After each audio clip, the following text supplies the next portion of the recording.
សួស្តីអ្នកនរគ្នាថ្ងៃនេះខ្ញុំមកប្រាប់ពីការប្រើប្រាស់ទៅលើប្រភេទ Pearl E02 Series 3មួយនេះហើយសម្រាប់ការ design របស់វាបងអាចមើលបានប្រភេទហ្នឹងវាមានគូដៃឆក់មួយទៀតនៅខាងក្រោយយើងអាចឆក់ជាមួយនឹងដៃទូទៅបានណាហើយសម្រាប់ការប្រើប្រាស់របស់វាយើងគ្រាន់តែចុចបេតុងមួយនេះមកគឺវាបើកភ្លើងធម្មតាបើចង់ឲ្យវាភ្លឺជាងហ្នឹងទៀតយើងហូលវាលើបេតុងក្បាលហ្នឹងយើងហូលវាឲ្យជាប់មួយទៀតមក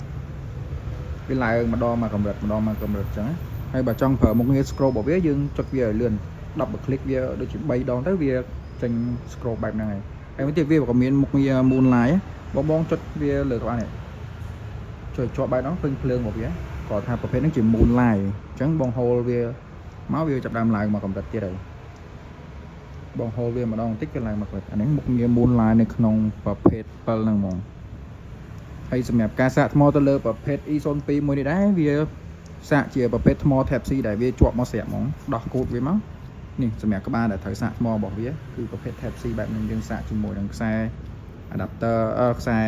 Type C របស់យើងទូទៅធម្មតាទៅបានហើយគាត់ថារដុំបាត់ណាដែលយើងទូទៅហ្នឹងបងហើយសម្រាប់ការប្រើប្រាស់របស់វាមានតែប៉ុណ្្នឹងឯងអាចជួបគ្នាវីដេអូគាត់បានបាយ